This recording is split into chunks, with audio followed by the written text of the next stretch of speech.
welcome to Quick Take. I'm Susie Tomanchuk along with my good friend James Capps. How are you, James? I'm fantastic, Susie. How are you today? I'm good. I'm good. That sounds so official. It's like get Hello, right to Susie. I business. am I am here today. Welcome. Thank you for joining me. Uh, Oh, Thank you you're for having me. welcome. You're Yes, welcome. we're proud to Thank be you. here. Well, I just got back last night. I've been on the road with some clients of mine and doing something that I've been doing very often. It's just really interesting. I've been talking a lot with teams about difficult conversations. Oh yeah, yeah, yeah. And That's a so common conversation. yeah. And it's what really struck me as I did a lot of research and I was reading a lot about just kind of refreshing myself on what is the human aspect of moving into a difficult conversation. And it's so complex, Oh, it right? is. Yeah. But we want to boil it down to like it is a performance issue, and that's when we have to have a difficult conversation. But what really struck me with this last team that I did, they've been seasoned leaders for a while, a room of a lot of different perspectives, and it was just interesting hearing that you can't really take out the difficult out of the conversation.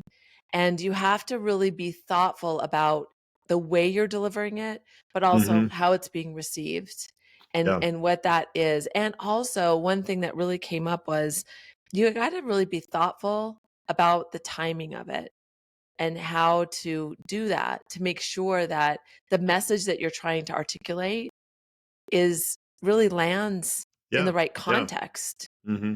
No, I think So, there's so many good points there. I think I think it's so important that we remember that a difficult conversation is not one type of conversation, right? yeah, It is not just simply a punitive performance correction thing. And what is a difficult conversation for me may be simple for you to hear, or a simple thing for me to say to you may be a difficult thing for you to hear.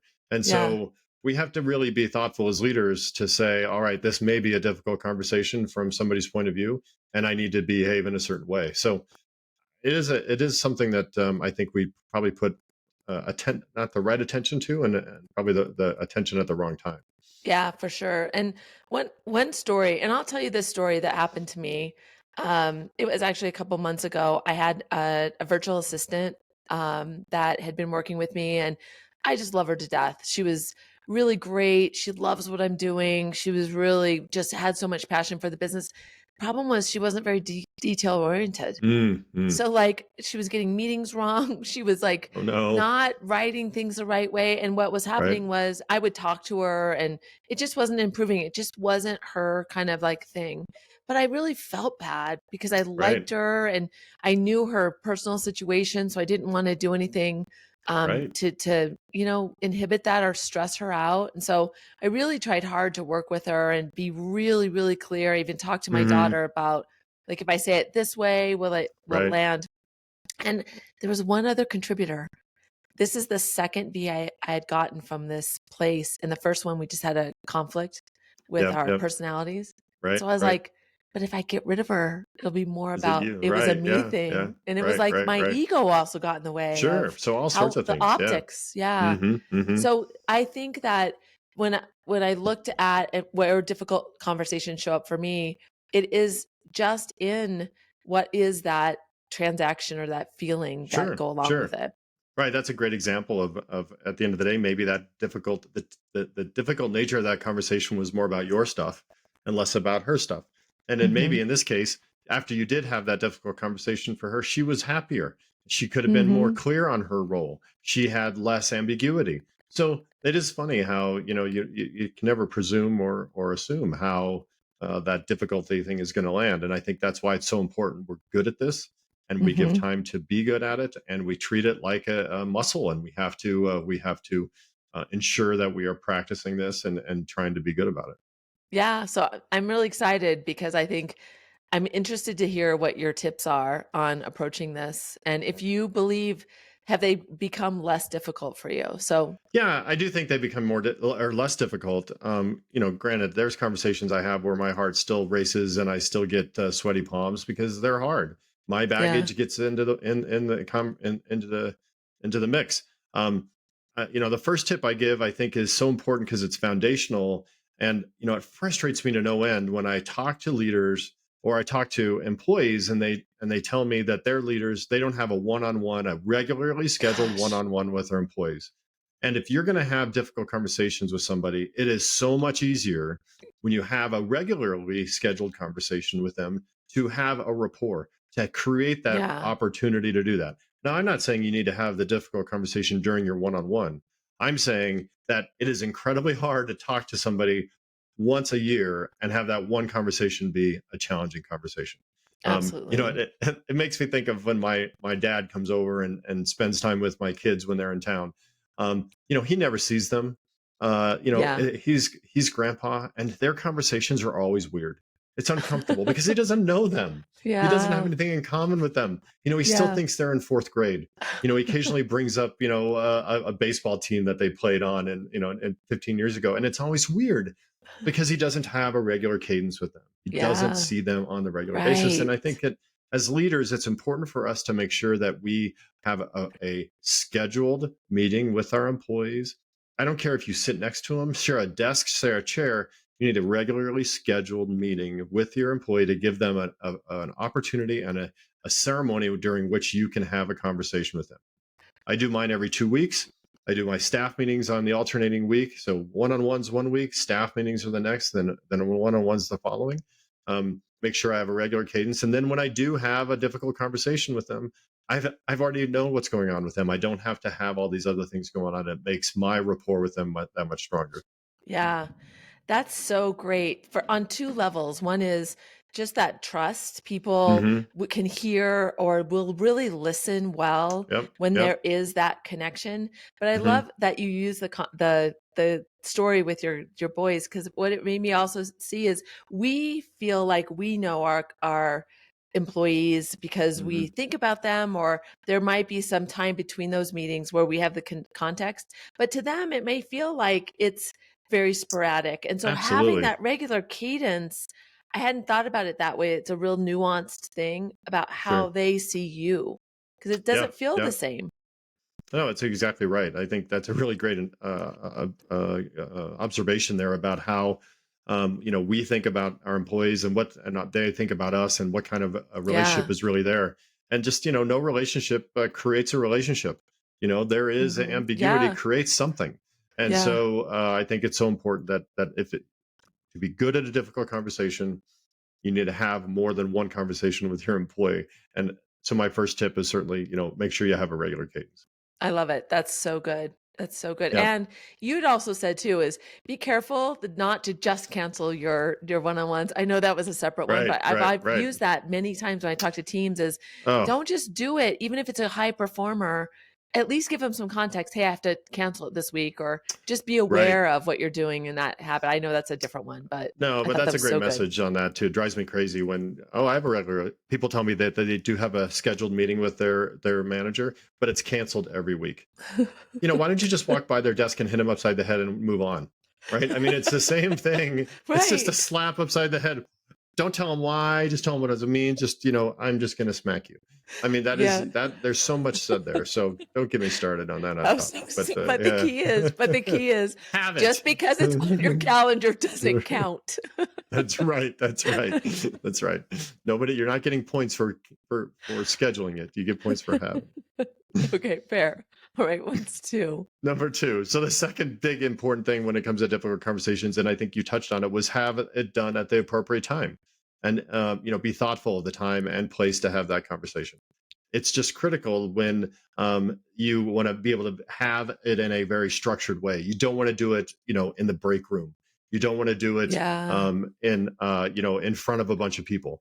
I love to have difficult conversations by starting the conversation by saying, this is going to be a difficult conversation. Yes. I love that because Me A, too. it sets the tone for you, Yep. right? And it sets the tone for the whole thing. And even if Yep. it's not as difficult as you think it might be, and maybe you end up having some laughs or whatever, boy, that sure makes sure that you're focused on what to be said.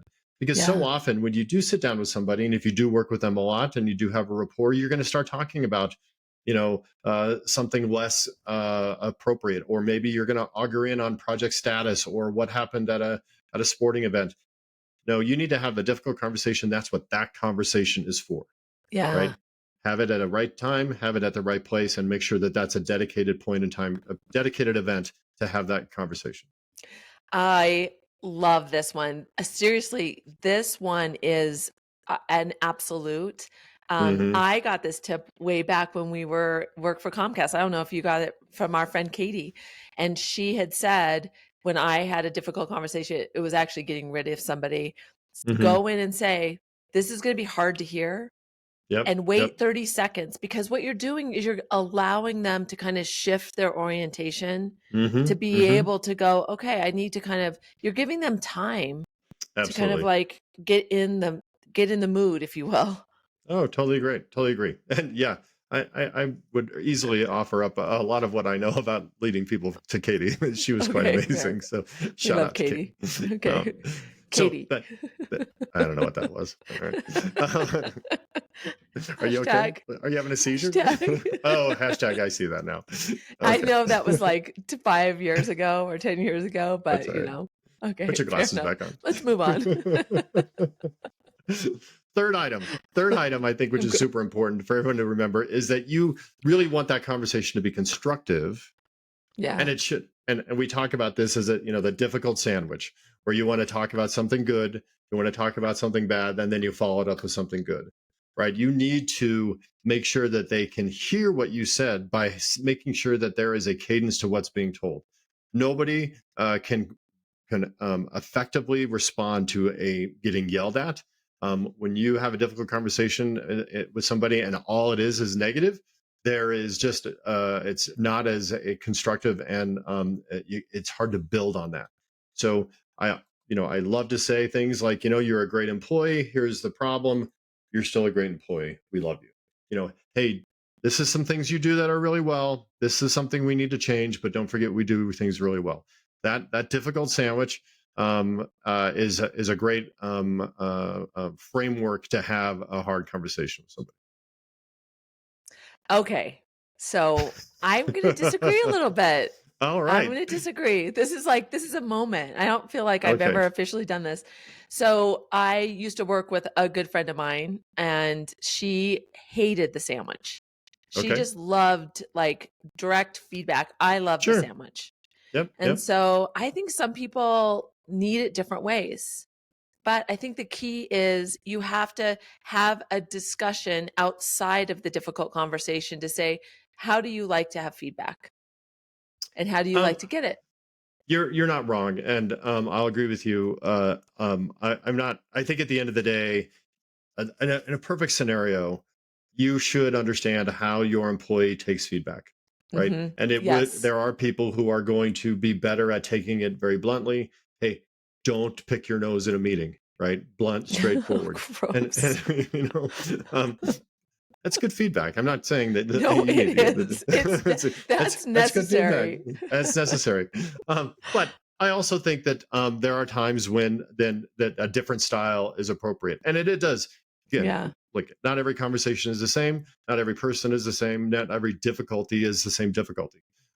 I just find that if you've got something really difficult for them to hear, that only Yeah. hearing that piece is not always constructive.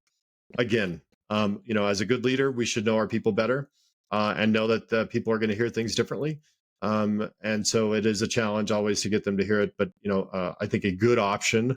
I do use that on Yeah. occasion, but there are many ways to do that. Yeah, and I think the benefit of that is it takes a little bit of the defensiveness away Yeah. because it allows them to not just dwell on that, because I think our brain Hmm. is wired to Hmm. just Hmm. dwell on the negative, Absolutely. and so that gives us something else. That's why you say Yep. at the beginning and at the end to hopefully give Right. them Right. something to kind of put their head around. Yeah, and I think that a lot of work for difficult conversations goes into trying to understand how they're going to take that feedback. You should Yes. know how your employees are going to take the feedback, Yep. right? Because you have a regular one-on-one, and the feedback you give on a Yes. regular basis is really not that maybe not that difficult to hear. So you understand that hey, they do love that kind of feedback. They do listen. They like it direct, Yes. or no, they need to hear it 3 times before they hear it. Whatever it is, this is really about you being a manager and being good with your people and building rapport. But look, difficult conversations are hard, and I think it's you should be thinking about how you want to say it. You should be having a plan on how you say it. The difficult sandwich is one way, but I always believe a script is helpful to make sure that you Totally. do say it in a certain way. Yes. So you use the words. And I think it's also, I'll add a bonus is be Hmm. careful how you accept feedback because it's an art to Oh, accept it. And when you don't accept it in a way that feel like you're open, you're going to turn it off. You're going to be apprehensive. So as totally a agree. leader, make sure that you check yourself because people learn from you. That's right. You mirror. They will mirror your means by which you take feedback, and if they do go out of their way to give you feedback, and you respond in a very weird way, a negative way, then that's they're going to learn from that. So, Yeah, yeah, yeah. yeah, that's key. All right. So tell us the three. Three things to remember when it comes to having difficult conversations. One, don't let that conversation be the first conversation. Make sure you have a regular one-on-one with your folks. Make sure that that's scheduled. Make sure there is a calendar invite and you execute on that invite. Just don't blow it off. Right? Because that's pretty important. Second one, when you're going to have a difficult conversation, have it scheduled, have it in the right place, have it at the right time. Don't do those in a casual fashion. Difficult conversations are worthy of the appropriate time and the appropriate place. So behave in a certain way that gives them the credence that they deserve. Then third, think about how you want to tell that story. Practice, prepare, be ready to have that conversation, have a script, use the difficult sandwich, use the method you think is appropriate for that employee, but go into that with a Awesome. plan. I think it's so key that you have a script. I'm a big believer in the script. A Yes. lot of us are less effective when under nerves and under pressure, but a Yeah. script will help you really with that. Absolutely. I am 100% with you on that. And it allows you to pick the right words too. That's right. That's right. Awesome. Those are really, really good. I appreciate your perspective on Good this. stuff. And yeah, I'm going to steal some of it too. So just so you know, just giving you a heads You can't up. steal it. It's everybody's. It's not to steal it. All right. You That's just use fair. it. Feel free. That's You fair. feel free. All right. Well, we appreciate our quicksters. We Yeah. continue to hear from our quicksters. We love it. In fact, we're going to be introducing a new little segment that's going to be coming soon. So Yeah. We're that's a excited about that. teaser. The Yeah. teaser for this quicksters. And that So was yeah. Some of our quicksters suggested we do something a little different, and so we've kind of put this together. We're super excited about it. yes, yes. So thank you for joining us today. We appreciate you. Feel free to reach out to us. We'd love to hear from you. Ask us your questions that you want. Follow us on LinkedIn. DM us, whatever you want to connect with us. If you feel like somebody needs to hear this conversation, feel free to forward it to them as well. So thanks for being here with us, and we appreciate you.